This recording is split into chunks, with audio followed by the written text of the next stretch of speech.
Hello and welcome to another episode of Finding Mr. Hyde, the podcast. I'm your host, Allie Jackson, and I am bringing you my positive and practical approach to dating, relationships, and a whole lot else about life based on my lived experience.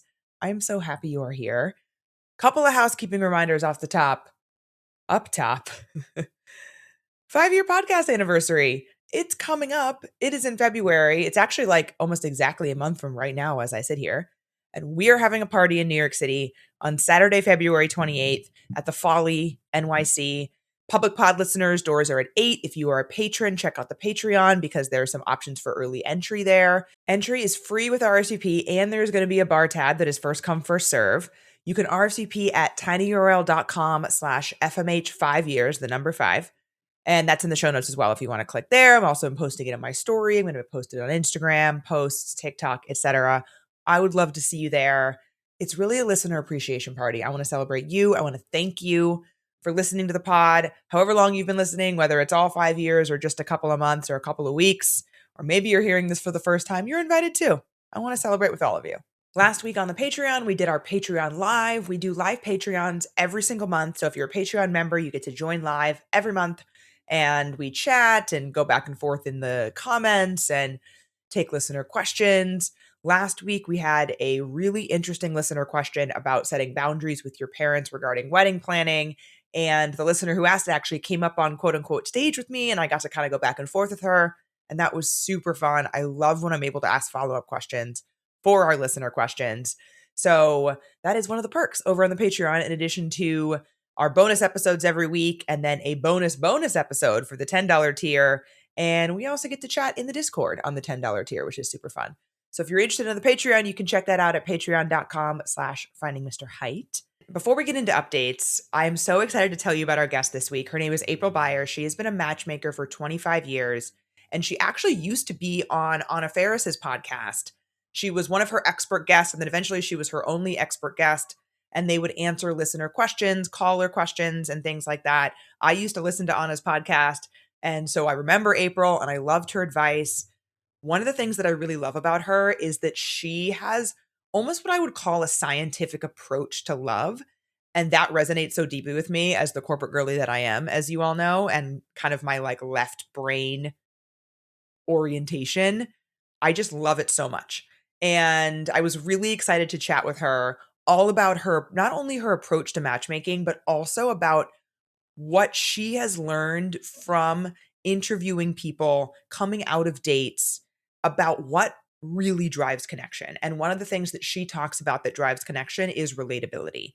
And what relatability is, if you don't know, is like your ability to connect with someone on like an emotional level. And so one of the things that she talks about in this episode is how relatability is not about facts. It's not about, oh, we both went to the same school or we have this fact in common. It's about how we are able to connect emotionally and about how our conversation can be deep on one topic rather than varied across topics.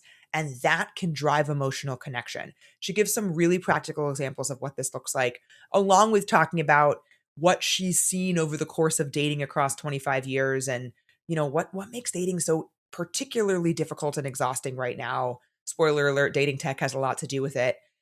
It's just a really great conversation. I loved talking to her, and I know that you guys are going to love it too.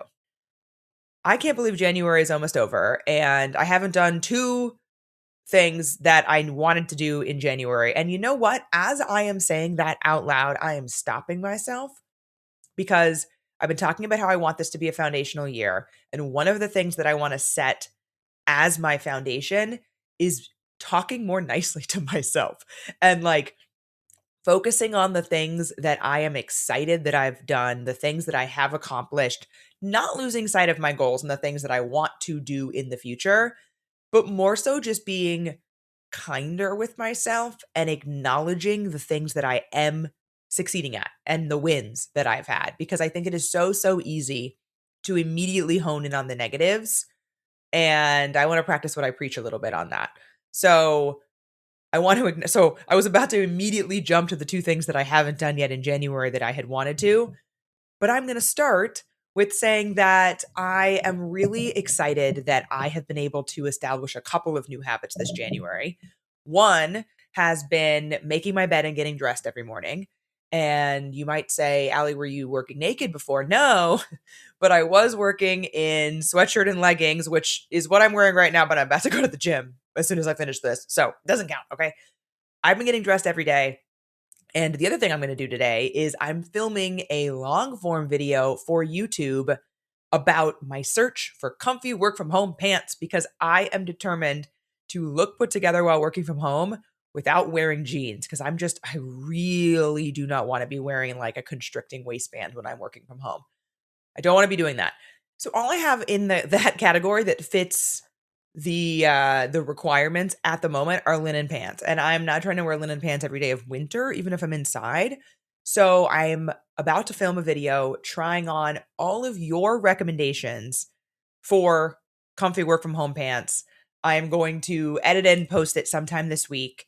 And not only am I excited about the hopefully possibility of finding work from home pants that I love, but this is also my first foray of the year into long form YouTube content. So, as you hopefully know, the podcast is now fully on YouTube every single week. When we have anonymous listener story times, obviously that person's face is covered. So, it might not be the best YouTube viewing experience when we have those episodes. But this episode you're listening right now is available in full on YouTube. And every week I've also been posting episodes from the archives because all this time I've been posting full videos on Patreon. So they exist, they just haven't been posted publicly. That's happening on YouTube. But I want to start doing some more long form content on YouTube as well. And this try-on is my first foray into that. So I'm posting shorter versions on Instagram, TikTok. But if you want to see the whole thing, you can head over to YouTube. But I'm hopeful. I'm hopeful that I'm going to be able to find some cute pants. And thank you for all of the suggestions. We are going to do that try-on video today. So those are two habits that I have been successful at kind of stacking together and doing every single morning. And I was able to do that by stacking with habits that I had already been doing. So like I'd already established a habit of doing my red light mask every morning while I make my coffee. And I've kind of been stacking these habits on top of them. And that's been going really well. And I'm honestly really proud of myself for that. And I've felt more productive during the day having set myself up in this way. And it's just really been great. And I've already been seeing it in my productivity and in the way that I feel about how I'm working. So I want to note that and pat myself on the back for that before getting to the two things that I have not accomplished, which is smaller one, my New Year's manicure. If you're watching the video, you can see that I have bare nails right now. And because I haven't gotten to the salon for my Pantone Color of the Year manicure that I do in January of every year, I have one more week of January. I am going to go this week. Skyline and I are going to Mexico City this coming weekend, and I want to have my winter white nails for that. So I'm going to do that this weekend or this week. Can't do this weekend, like the one that there's a huge snowstorm that's currently happening if you're listening to this on Monday in New York City. We're supposed to get like 12 to 15 inches of snow, which is wild. The other thing that I wanted to release in January that I have not is my Notion training. I really, really want it to be good. I'm trying to really internalize the mantra that I have said before that I have a hard time internalizing, which is that perfect is the enemy of good. And I can do this in stages. I can do this in phases. And I have a really, really solid template built already that I want to introduce to people. And I just need to pull the plug and do it. I have a few more finishing touches that I do want to make on it, but I know that it's going to be so helpful for people. And I also know that it doesn't have to be every single thing it could be. Like there's so much in Notion, I think is the problem. There's so much in Notion that you can do. And there's so much that I use it for. But if you're just starting out with Notion, you don't need or want a million things that you could do. You need places you can start. You need entry points. And that is what I want this training to be. And so I'm trying to remember that I only need to do the entry point training right now. And then I can continue to work on the future versions that are going to teach people more things. I don't have to have the entire thing wrapped up in a bow when we start because I wouldn't even be releasing those future things right now. So this is me giving myself permission to do that. And if you're listening to this and maybe struggling with something similar in your life, I'm giving you permission to do the same thing. We are in this together. We are evolving together. And I appreciate you giving me the grace to evolve in that way. and giving me the grace to talk about the things that I'm struggling with. And I want to do a better job of also talking about the things that I'm succeeding at, because I think that that's just helpful for everyone to think about and to reframe. So, a couple of the things that I'm very proud of from this month as we wrap it up is that I re-signed with 3 retainer clients from last year. One at the existing retainer that I was already at, which is like I'm kind of maxed out in terms of like how much I want to work with one client there. And the other 2 wanted more hours and a higher retainer from me than we did last year. And I'm really, really proud of that, because that means that they saw my work, they recognize the value of my work, they want more. And that's super exciting. So I now have 3 retainer clients in my consulting business and continue to do ad hoc projects there. I don't want to take on too many retainer clients because I want flexibility still. If I take on too many things with retainer, then that's not going to be possible. So I'm tracking my hours, trying to get an understanding of like what I want that balance to be now that I think my client roster is where I want it to be. What do I want that to look like from an hours perspective? Is that actually working out? And then what does that leave me for my own stuff? My own stuff being not only this, the podcast, my social media, and all of that, but also things like the Notion course and working on my girls' trips and, figuring out how I can be an even better host and plan even better trips and start to help other people plan trips too is something that I've been getting into. So I'm really, really proud of how I've set up that foundation in the last 3 weeks. And the foundation, exactly. I keep using that word, but it is my word of the year that I've set up for myself for the rest of the year. So that is an exciting place to be.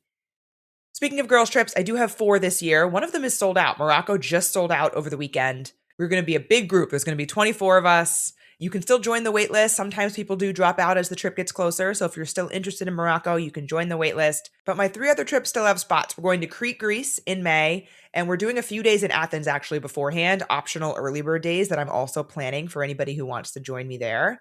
Then in November, we are going to the Oaxacan coast of Mexico, and we're also doing a few early bird days for that trip. We're going to go to Mexico City because a lot of people have to fly through Mexico City anyway to get to the Oaxacan coast. And so I thought, why not? Let's do a few days there. And then in December, we're doing the Baltic Christmas markets, Lithuania, Latvia, and Estonia, not in that order. It's going to be incredible Christmas magic. I truly can't wait. So if you're interested in traveling on one of my girls' trips with me, they're incredible. Findingmrheight.com/travel. You can see all the details. I also have testimonials from travelers who've been with me before.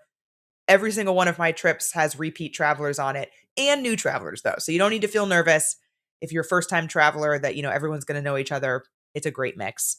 But I say that because when people come on a trip with me, they want to come again. And that is my goal. That is my goal. So I just love it. I love planning travel. I love traveling with the girls. It's been the best. So if you're interested in that, findingmrheight.com/travel. In dating updates, last week I planned the January surprise date for Skyline, which was also a combination birthday date for him. His birthday is in the beginning part of January. We were traveling back from San Diego. So I said, hey, let's just combine surprise date with your birthday and we'll do something like a little bigger than usual. His birthday wish was an experience type of gift versus a physical gift. I said, say no more, I'm on it. And I planned an overnight surprise date. You can see on Instagram that I was very, very nervous that he was going to figure out that we were doing this overnight date. I shouldn't have been. I thought he was going to be way more observant about the things that are missing from our toiletries and things. He was not. He was not paying attention, which is great. He had no idea. We got there. He thought I had like told him this whole story about how we had an activity before dinner and dinner was a little bit fancy. And so I didn't want to wear the dress that I was going to wear to dinner to the activity. So I was going to bring my dress for dinner. He asked like one question about that. Like, is that really necessary? I don't want you to have to do that. Like, maybe we can come back. And I just pushed through that. I was like, no, it's fine. I really want to wear a different outfit to the activity. This is where me being an overpacker like sold the story for me, because he's just so used to me being like ridiculous with the things that I bring to things that he really didn't think anything of it, that I had a massive bag with us on our way to this date. And so we got to the hotel and I was like, we're checking in. And he was floored and then immediately worried. He was like, well, I don't have any stuff with me. It's like, yes, you do. What do you think is in this bag? He's still, even after the reveal, thought that it was only my stuff in that bag for dinner. Sweet man. But we had the best time. It was so much fun. We did an omakase at Sushi Baibu. They have like seasonally rotating specialty omakases. And at the time, it just ended. They were doing Taste of Toro, which is Skyline's absolute favorite thing, Toro. And so we did that. It was an omakase where every single thing included Toro. Usually it's super intimate. There's only 4 seats at their little sushi bar.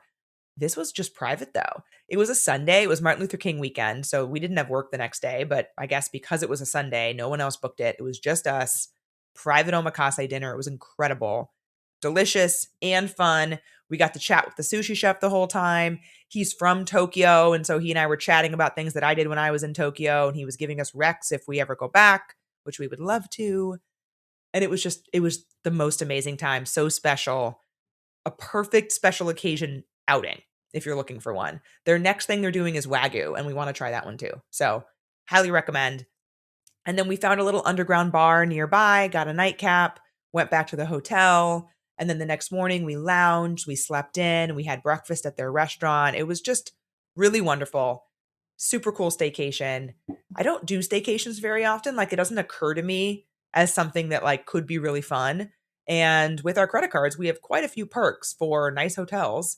And so we want to think about that more often. And like having staycations be something that we think about as something fun that we could do, again, for special occasions and stuff like that. So that was really, really fun. And we're going to Mexico City this weekend. Super excited. If you're listening to this, there is still time to give me recommendations. I have so many things on my list of places I didn't get to go the last time I was there. We have a couple things reserved, but mostly we just want to wander around, eat good tacos, find good drinks, experience the culture. We don't want to have a whole lot planned. So we are very open to recommendations. We do have a reservation at Pujol. That was like the one big thing we both wanted to do. So I'm open. Let me know. Let me know your favorite spots. If you've been to Mexico City, your favorite bar, your favorite taco, your whatever it is. I want to hear it. We're very excited. And then the other thing that is sort of a major update, I've talked before, mentioned in passing on the main pod that timeline-wise, Skyline and I have talked about getting engaged this year. That is still a surreal thing to say out loud. I'm so excited and just giddy about it.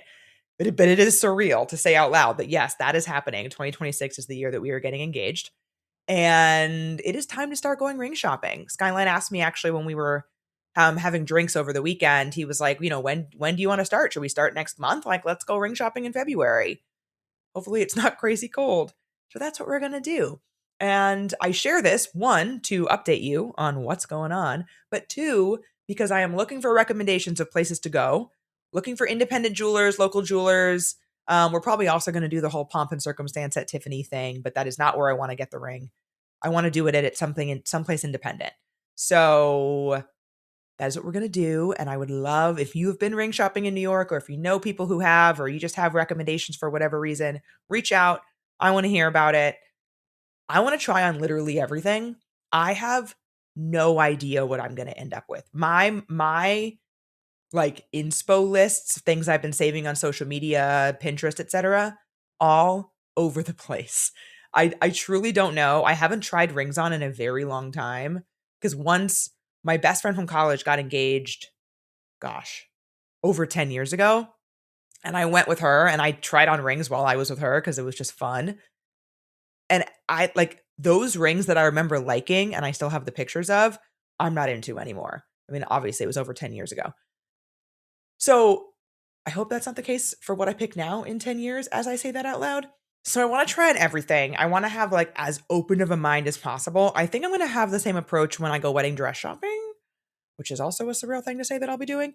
But I want to have as open of a mind as possible of things that I maybe don't even know exist, like cuts or whatever it is. Right now, I think I want like kind of a more interesting band, but we shall see. So I will keep you posted on that. Like I said, I just kind of surreal that is happening, and I'm very excited. And thank you in advance for any recs you have and for all of the well wishes. We did a whole kind of like deep dive episode on the Patreon Skyline and I did when we were home in San Diego about kind of our plans for this year in that vein. And speaking of surprise dates, his kind of um plans without telling me what they are for the surprise. And it's just a really fun time. It's a really exciting time, and I am excited to be here sharing it with you all. And without further ado, let's get to April. And we are back with April. Hi, April. Welcome to Finding Mr. Height, the podcast. Hi, Allie. Thank you so much. I am pumped to talk to you. I used to listen to you on Anna Faris's podcast, so I'm fangirling a little bit here. Oh my gosh. Well, thank you so much. That was such a blast to do. I used to record with Anna on Fridays, and it was like, it just lit me up.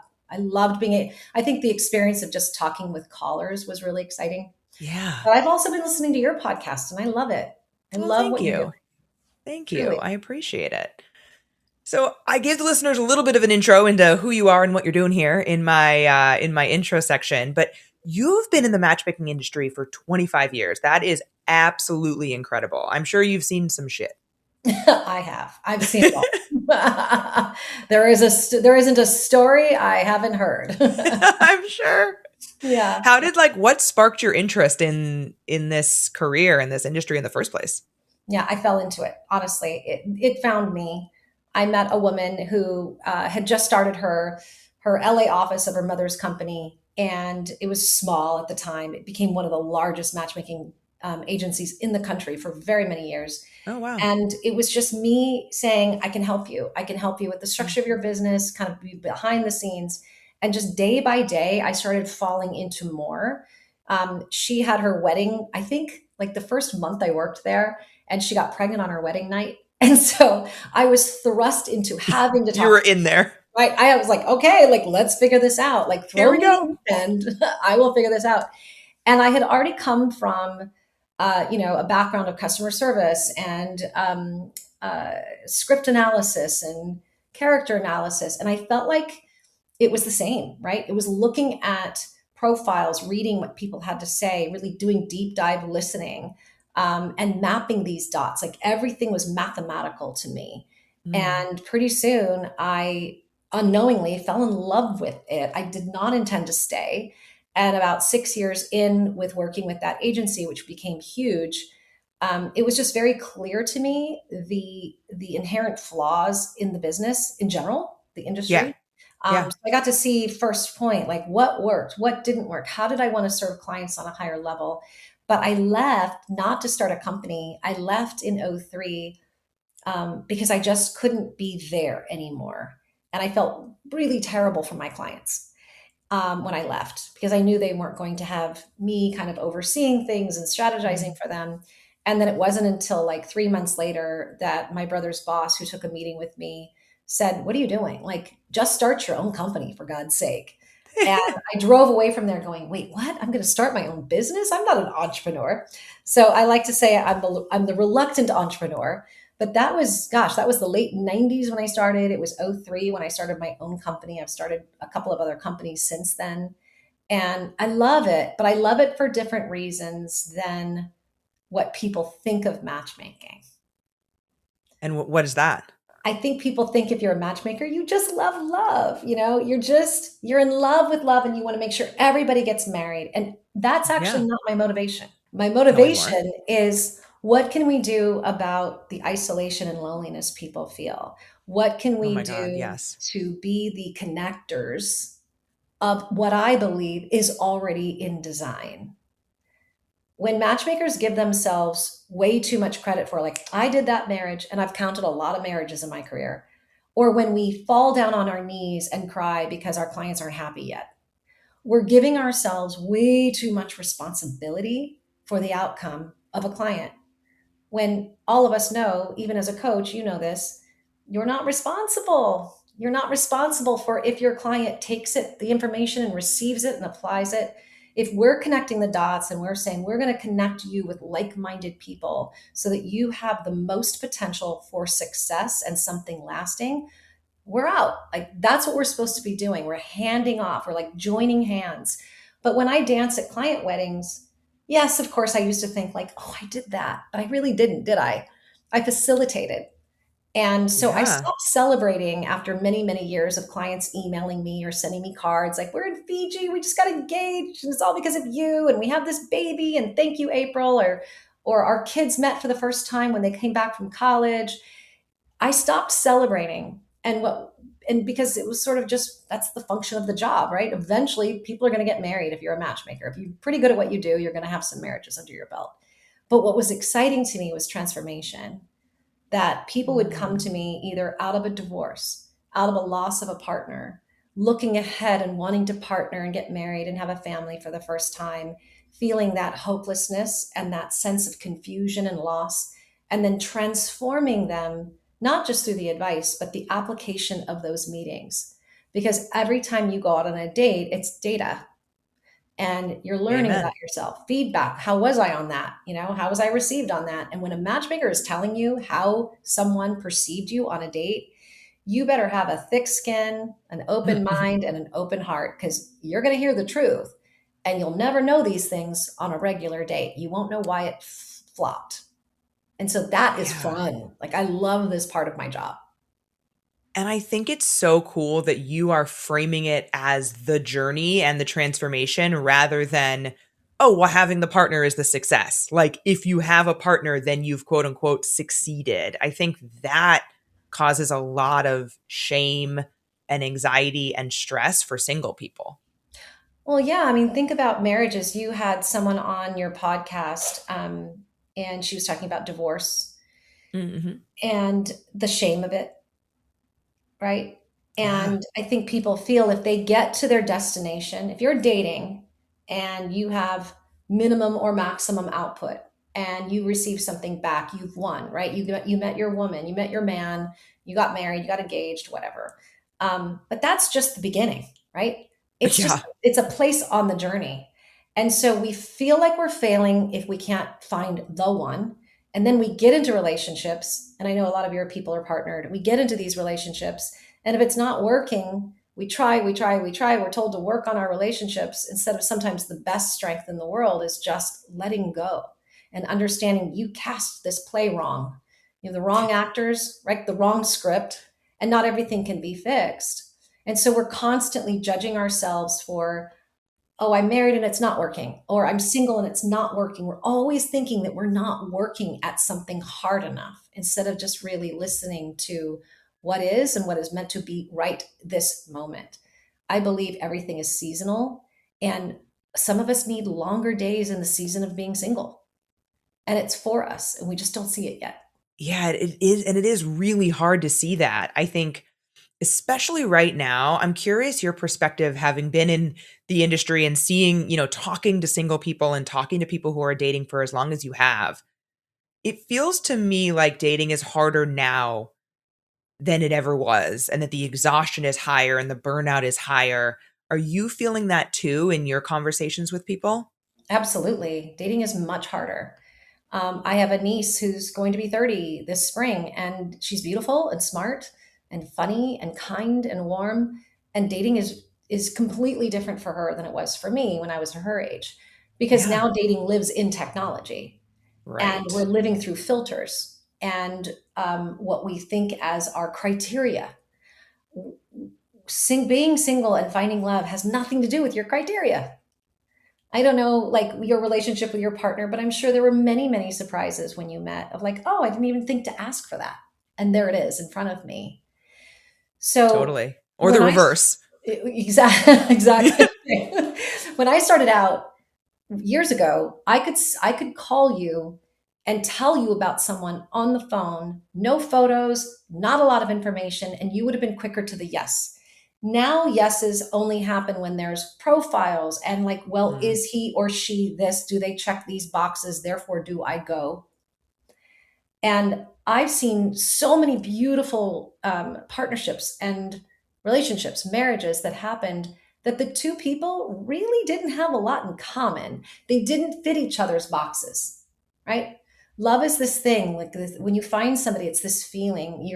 You might be in a position where you had a health crisis or a financial or a family crisis, and this person walks into your life that is not the checked boxes, and they just offer something that makes you feel so alive and so real and so close to the vest of who you are, that ends up being the person that you end up with. That's not settling. But the dating thing is hard because if everybody's on dating tech, dating apps, there's limited real estate to talk about what you are, what you want, what you dream of, right? And Mhm. it's harder. It's just harder. And so we're fast food. And the only way to really do this right is to linger longer, sit at that cafe longer, stay a little later after the party, linger longer after dinner, watch and see what's going on around you. But we're fast paced right now, the way we move, and people are in this space of not wanting to waste time. So they make their criteria extremely narrow so that anybody who's outside of criteria is out of the play. And therefore, they're only going to go out if these criteria pieces are met. That's actually the opposite of saving time, and it also keeps you on the bench. So the more people you're meeting, the more people you're just going out like, hey, I'm not going to go out to see if this is the one. I'm just going to go out and have a really cool conversation with somebody, learn a little bit, get to know a new human being. And if it ends tonight, it ends tonight. That's okay. Because the people that go out more end up falling in love faster than the people who reserve themselves, stay home, and only go out with people when something is like, well, I want to feel a connection on the phone. And we're more risk averse. I think the pandemic was sort of the point of that, where people just started getting really like just closer to home. Like, I don't want to go out and Yeah. risk anything. That changed the sort of the rhythm of how people were dating. And so that acceptance of, hey, if this matchmaker is calling me, or this friend, or this person at the local coffee shop wanted to go out with me, why did I say no? Why did I say no? When people call me as a business owner and say, you should meet so and so for business, I don't ask a lot of questions. I go, if you think we should meet, the answer is heck yes, I'm going to get out there and I'm going to meet that person within reason, right? For sure, yeah. And that's what's missing. And that's why it's harder. It's harder. What inspires connection, love, chemistry? It's the same as it was since the beginning of time. That's never changed. It's just how we get to that date, that vehicle is clunky right now. Yeah, and I think I share your perspective that when I was dating, I would turn maybes into yeses, is what I say to my clients. Like, if obviously if somebody's said something horrible, or like there are things that would be deal breakers where I'm not going to go out with this person, right? But generally speaking, I wanted to be really open to who I was going on first dates with for exactly that reason, because you never know what's going to happen when you get in person with someone. And ultimately, I met my partner in person, and Mhm, like that's where our connection blossomed. mhm, But I am a consummate extrovert. Like, mhm. I feed off of other people's energies. I love meeting new people. I love talking to strangers. Like, I really like that. And so for me, it was not exhausting to go on that many first dates that didn't turn into second dates. But for a lot of people, it is. And Yeah. I wonder what your advice is for people for whom that is draining. Well, I think it's about the word relatability, right? So people believe that relatable people date more often. People believe, and that there's a misunderstanding of relatability, that it means that you're outgoing and extroverted and social and everybody likes you and loves you and you can talk to anybody in the room. Relatability is for all of us. And you can be someone that's deeply introverted, sensitive, Mm, um, uh, and still be extremely relatable. But I think it's because we have to, if we're shy or if we're holding too much pressure for that date, and that's a very real thing, then let's just be a little bit more candid about it. You can sit in front of a perfect stranger and say, this is hard for me. I'm a little bit more introverted. I'm a little bit more on the shy side. So if you can't read me, please know that that's just sort of who I am. It takes me a minute just to kind of warm up to people. yeah. Bam, you now have that person in the palm of your hand. You can't say anything wrong, do anything wrong, but you got to kind of shed some skin a little bit and reveal that. You may not have to do that for the rest of the date, right? But just ask for that grace ahead of time. And I think if we believe that if the function of a date is to see if someone likes us and or to see if we like them, you're Mm, already setting yourself up for failure. because there's like a very small percentage chance that that date's gonna fly, right? But there could be variables, there could be variations of attraction or connection. To me, a date is a success if somebody comes back, and if you were on my side of the wall, if you were a fly on the wall in my office for post-date phone calls, you'd be amazed, because even when there's not a second date, when I'm directing feedback, a man might say to me, "She's incredible. I don't see us together because of XYZ, but Yeah. if I knew a guy that was this, I would call you and have you work with him and have you match them, or I'll call her myself."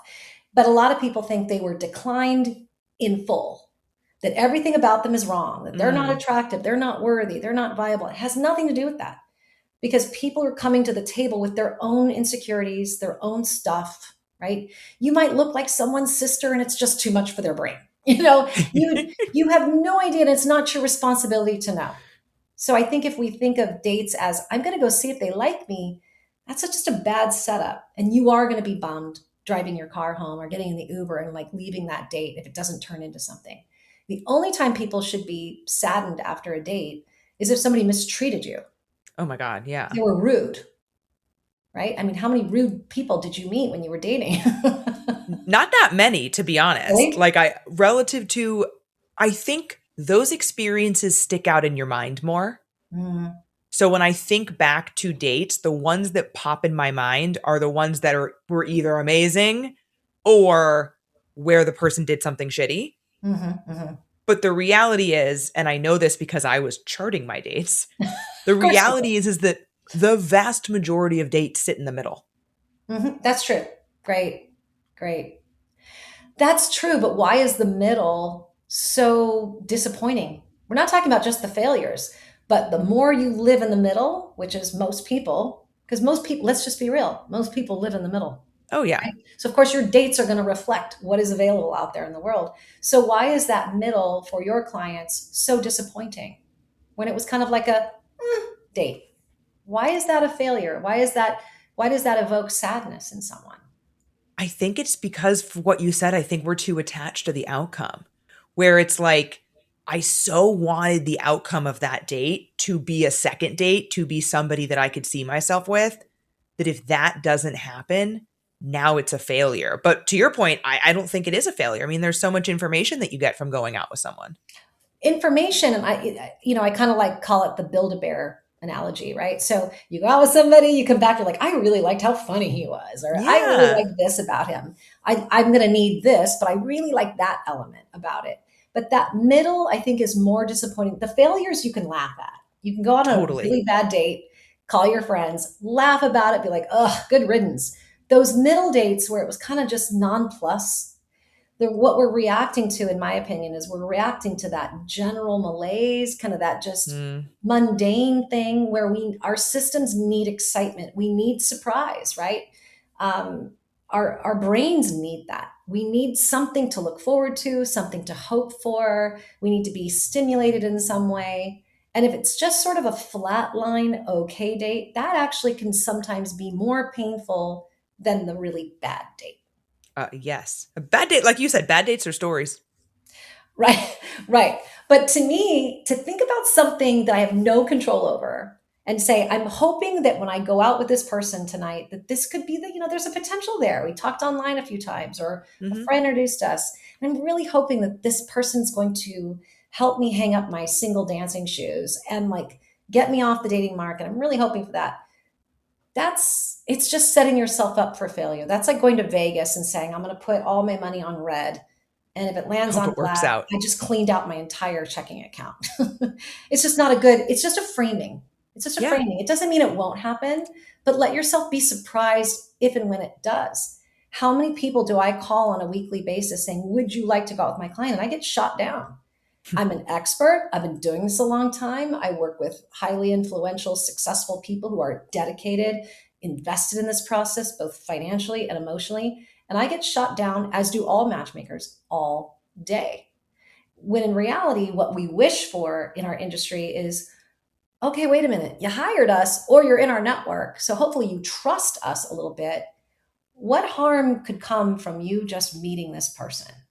Because oftentimes, especially in this world, and if you're going out with like minded people, that person now has an experience of you as opposed to just a profile, Mm. just a photo, just a voice. They have an experience of you.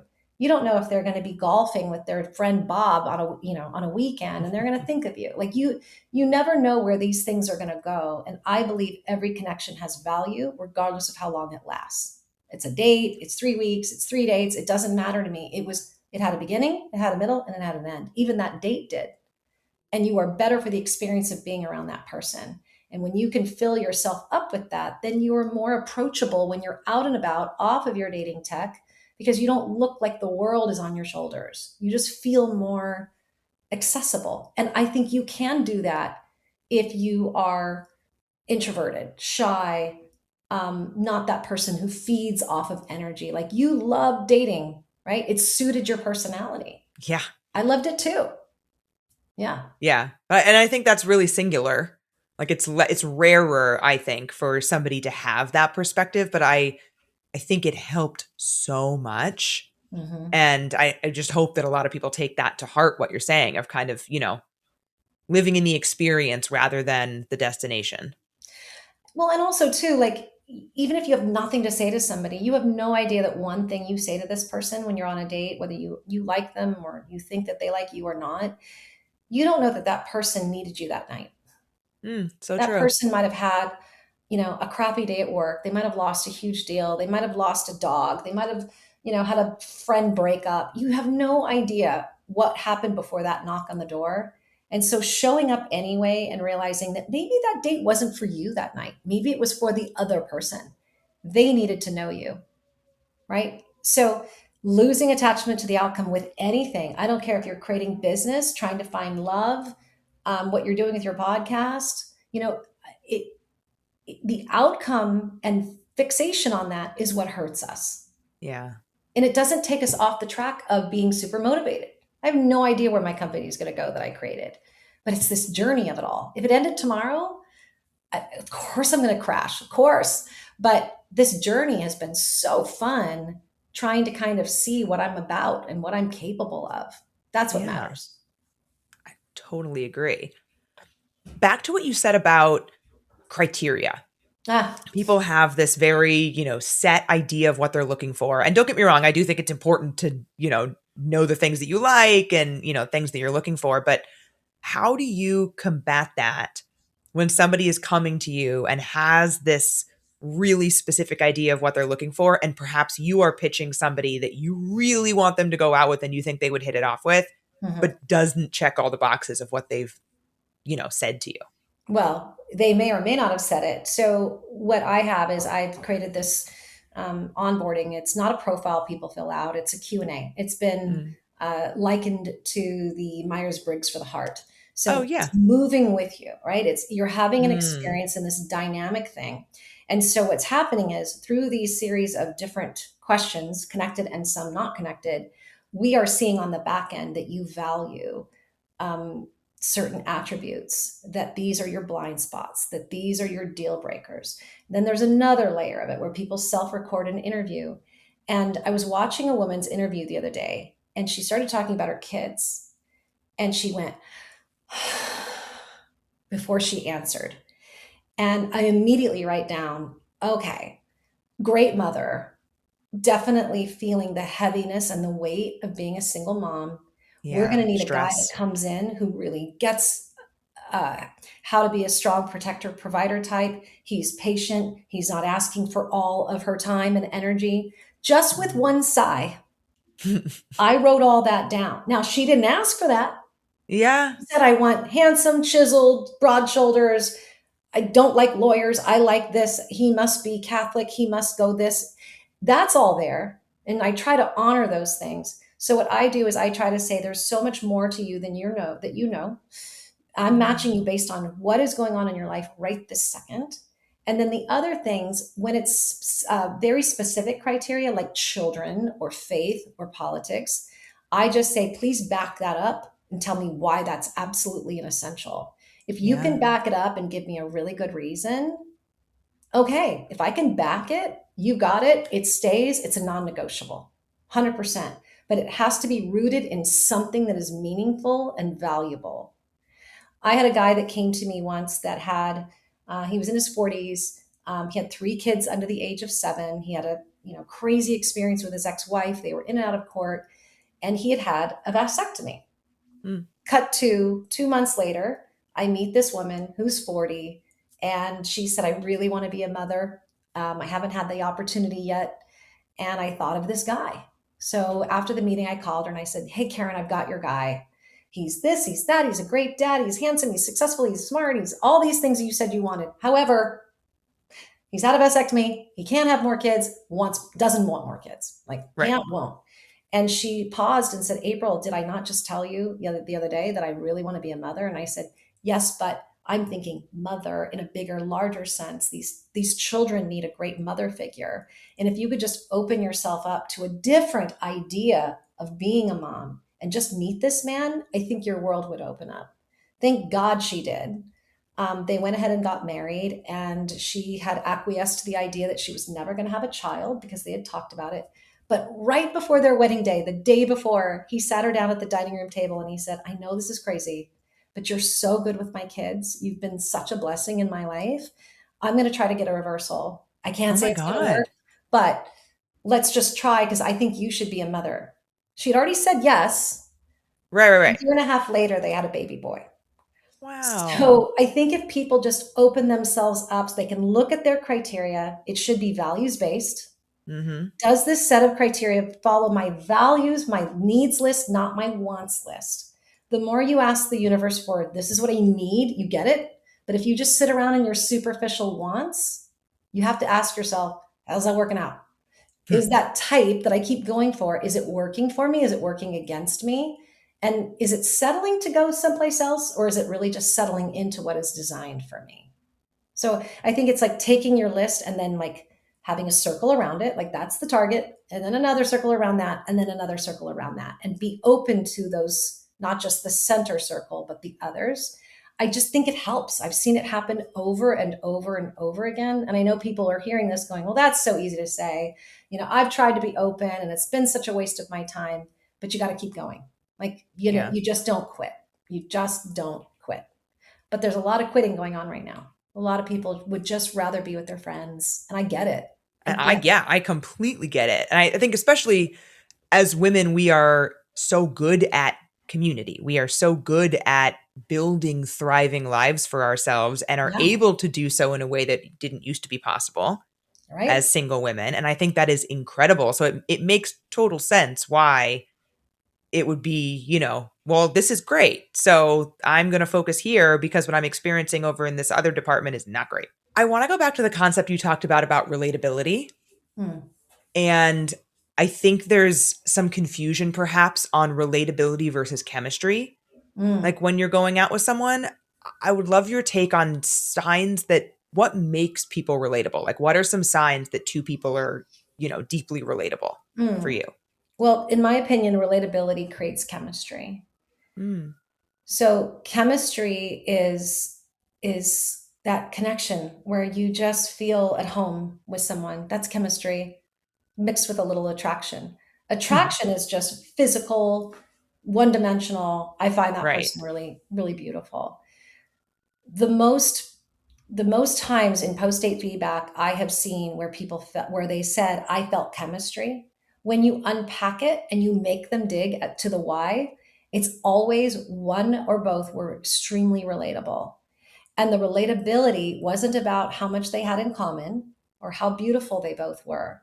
It was they had a similar, they were able to relate on emotion throughout the date, and it wasn't their stories. So you can have chemistry with someone that you have zero in common with. You can have chemistry with somebody that isn't your type because it isn't your stories. It's not where you went to school. It's not where you went skiing last month. There's something about the thread of the emotion of the stories that moves relatability and then creates chemistry.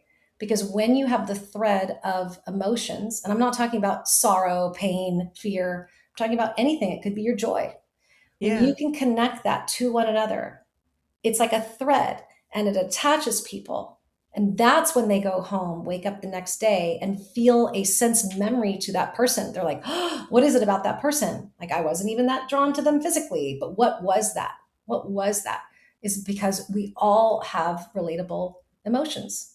We all know the experience of human emotion. So if you can figure out how to connect those dots on a date and spot, if I'm talking to somebody and somebody, their shoulders go down or their eyes light up when they talk about their dad, I'm going to connect on that emotion, not just like, oh, I love my dad too. It's, oh, I see that. I recognize that sense of hope and then calling it out.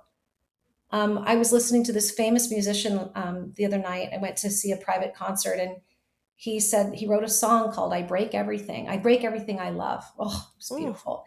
But when asked what makes him so sad when he travels, is he misses his kids. So I could have a full, if I was sitting in front of him, I could have a full conversation of just his emotion of the kids. What's that like? Do you feel disappointed in yourself? Like, what is Mm. that? So he now feels seen, understood, received. I don't have to say, oh, I feel that way too because that's just piling on information. That's not relatability. And people come out of dates and they're like, we crushed it. We were on this date for 3 hours. We closed the restaurant. We have so much in common. We have the same upbringings. Like, that doesn't create chemistry. And especially when I talk to men, they're like, yeah, no, I mean, I'd hire as my new VP. I'd be ready. Like, I'll invite her to ski and Vail with me next month, but I'm not going to date her. And it has nothing to do with whether she was beautiful or not. It's like there wasn't that chord of emotional relatability, period. I think the example that you gave about that marathon date that we leave thinking went amazing, but then we find out they don't want to go out again is an infuriating experience that Yeah. I know I have had many, many, many times. And I'm just curious to hear your perspective on it from the post-date debrief. What would that have looked like to have that emotional relatability there that wasn't there? Mm. Well, I mean, I've got a million stories, but I'll try to pick out one.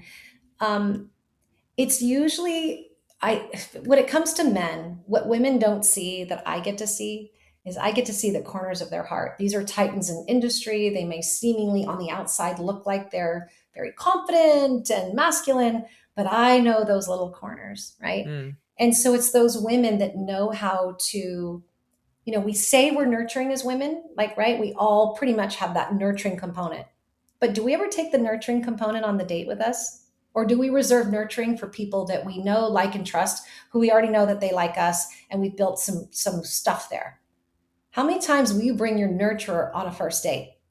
It's just something I want everybody to think about, Yeah. I mean, it right? feels very scary maybe to do that because that is vulnerable, I think. Yeah, or somebody doesn't want to look like someone's mom. I'm not going to be someone's mother. I'm not going No, to be yeah. their therapist, right? Being nurturing has nothing to do with being a mommy on a date. Yeah, no thank you on that. Because the more you go out on a date thinking, what am I going to receive? Is he going to like me? Like, what's he going to do for me? How's he going to romance me? What restaurant is he picking? What's he asking me? If we can turn the tables and bring that, then all sorts of stuff comes to the table. And if it doesn't, then you're in the wrong room, right? So Mm. I had a client that came in from another state and I gave him 2 dates that weekend.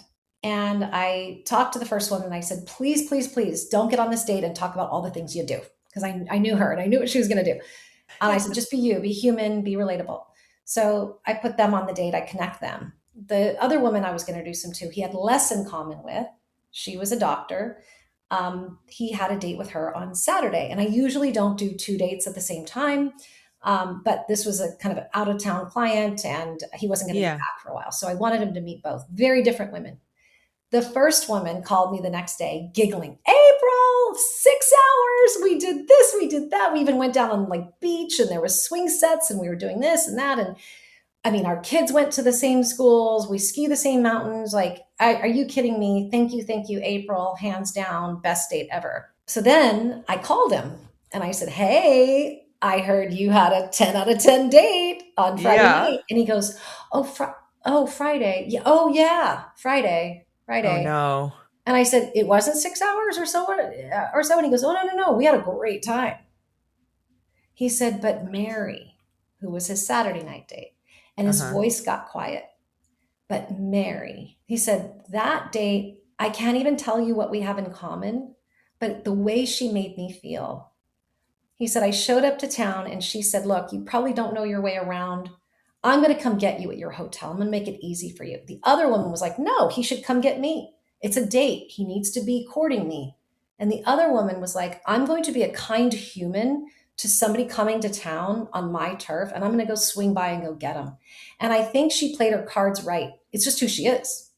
Yeah. So she won the heart of that man. Whereas the other woman came back really upset and confused because there was never going to be a second date because she thought the relatability points were facts. The other woman understood that relatability was through emotion, pause. There were even pregnant pauses in their conversation where neither one knew what to say next.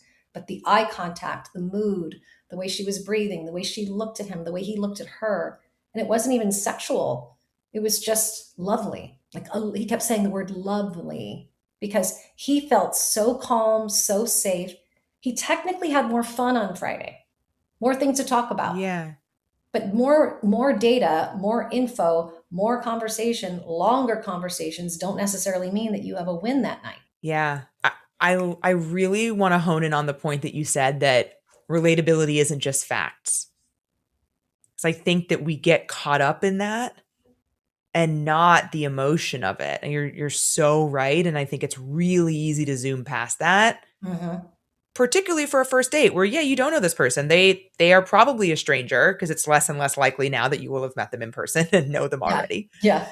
So like they're probably a complete stranger, but what is that emotional connection that we can make on that first date that, can facilitate that relatability like you're saying? Well, it's paying attention, one. It's listening with everything, you know. Mm. I did a mock date for a production company once, and we set up the date in a restaurant, and the woman was sitting at the table, and I was coaching her, and in walks her date, her mock date, and it's a long way from the door to the table, like the long green mile, and she sat and waited with her hands in her lap.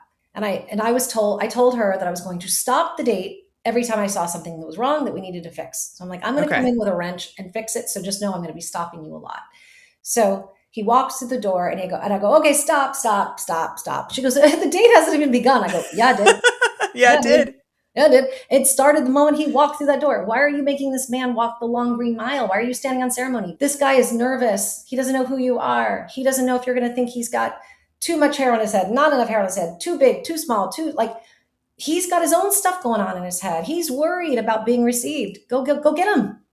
Be the host. Go get him like you would at a restaurant. So we make her do that. They come down, they sit down. They're at a sushi restaurant, and she goes, "So, do you like sushi? What kind of sushi do you like?" And I went, "Stop. Who cares? Who cares?" And then she said, "What do you do for a living?" And he said, "I'm an actor." And she goes, "Oh, my cousin's an actor. Have you done anything lately? Do you do film? Do you do TV?" And he's like, "Well, I did a commercial." "Oh, what would I have seen?" And I went, "Stop, stop." I said, "Did you see and hear how he said, 'I'm an actor'?" His voice went down one octave, his shoulders went down, his eyes went down to the table. I would have said, "Why the long face? Why the disappointment of being an actor? What's going on there?" I'm not psychoanalyzing, I'm just being curious. Yeah. Then she brought up family. "Oh, do you have siblings?" "Yeah, I have a sister." "And where does she live?" "Oh, she's in San Francisco." He lit up like a Christmas tree. She missed it. So I was like, "Stop." You literally light up when you talk about your sister. What's her name? What's she like? So the relatability is in the deep dive. I call it diving for gold. It's in the deep dive of Mm. one topic that you drill down on, not many topics across. So it goes down, it's not across, it's non-linear. And it's following that thread of the emotion of what someone is saying, not the facts of what they're saying. And that's when we're relatable. That's how we can date somebody that's from the other side of the world, that grew up in a completely different family than us. That's why you can be with somebody that didn't have your cozy upbringing and you can still relate because you can relate on other things: fear, loss, abandonment, anything, hope, whatever those emotions are. That's what makes a date cool. That's what makes a date memorable. And you want to create sense memory if you want a second date. Period. End of story. Everybody should come home going, "I can't stop thinking about this person. What is it? I can't stop thinking about her. So one of my questions I ask my clients after they gone on a date, if they're struggling, like, do I ask her out again? I'm on the fence. What do I Mhm. go, did you wake up thinking about her? If they go, no. Throughout the day, did you think about her? No. Okay, well, then maybe we don't need to see this one for a second date. This is how we're going to save time, not by having so much boxed criteria that we never go out, but when we do go out, we check back in with the emotion, not the what did we hear? What did we learn about the person? But wait a minute. Are we thinking about them? Are they in us? What's happening? What's happening with our body, right? Sometimes your mind can betray you, but your body will never betray you. Your body is going to tell you everything you need to know.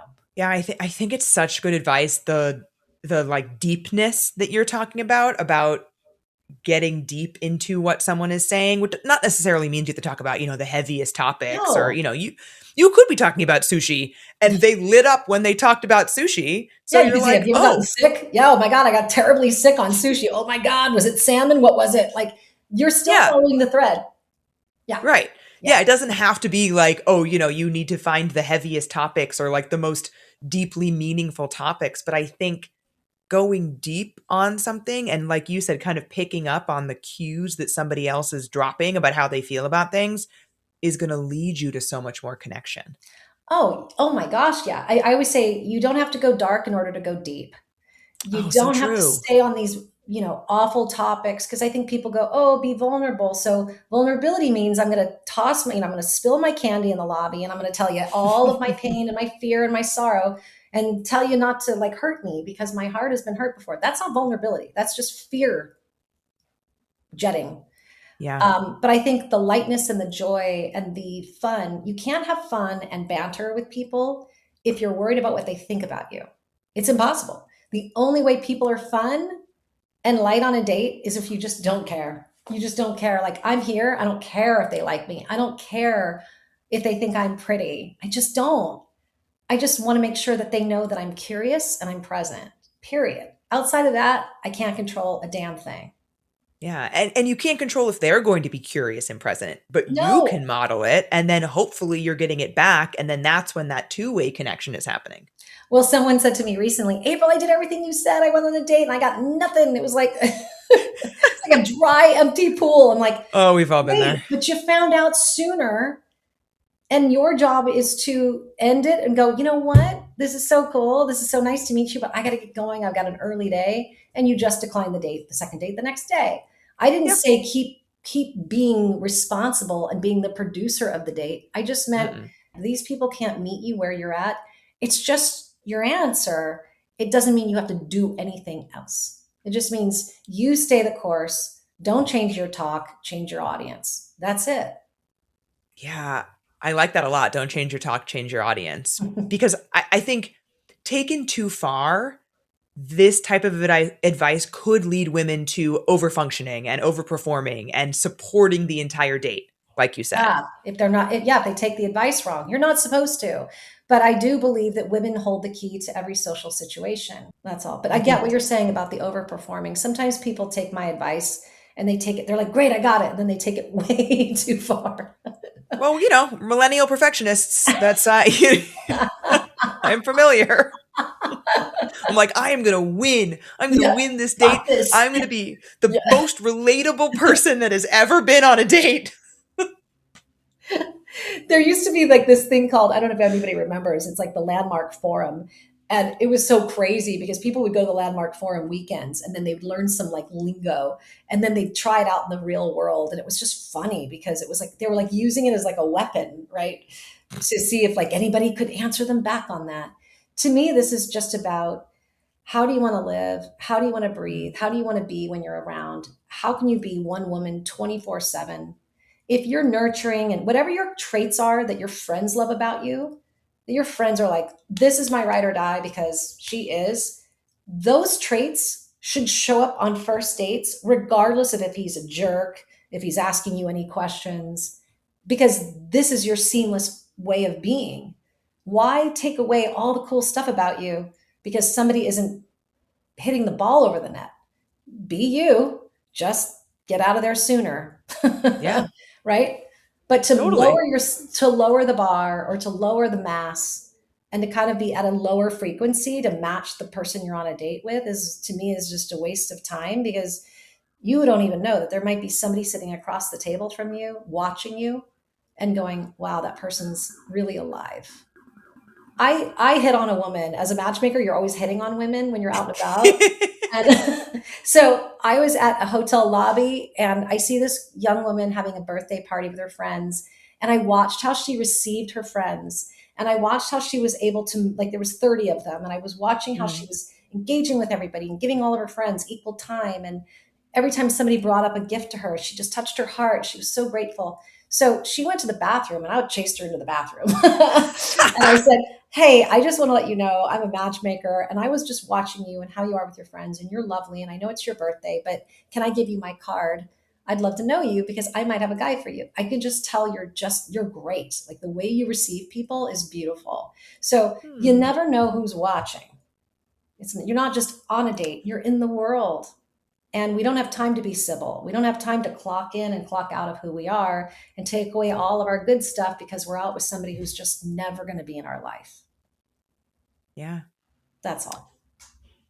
I think that that is such good advice, and I think a great kind of bow on everything that that you've said today. And I want to thank you again for being here and for providing some, I think practical thoughts on combating this burnout and, really figuring out how to connect on Mhm. dates. Because I think, to your point, like with all the dating tech, and a lot of it I think is really good, but one of the things that it removes is the human element. Always the human element. So get out into the real world. People are still, at the cafes. They're still at the grocery stores. They're still pumping gas in their car at the gas station. They're still walking their dog. Yes, we have dating apps, but you do not have to rely on it. Yeah, totally. Yeah. So if our listeners want to find you, April, where can they do that? You could either find me levelconnections.com, or I am often on Instagram at April __ Beyer. Amazing. Well, thank you again for being here. I'm so, so grateful for our conversation. Well, it's wonderful to chat with you. Thanks, Allie, for making it so fun and easy. Yeah. And all the listeners, I will talk to you next week.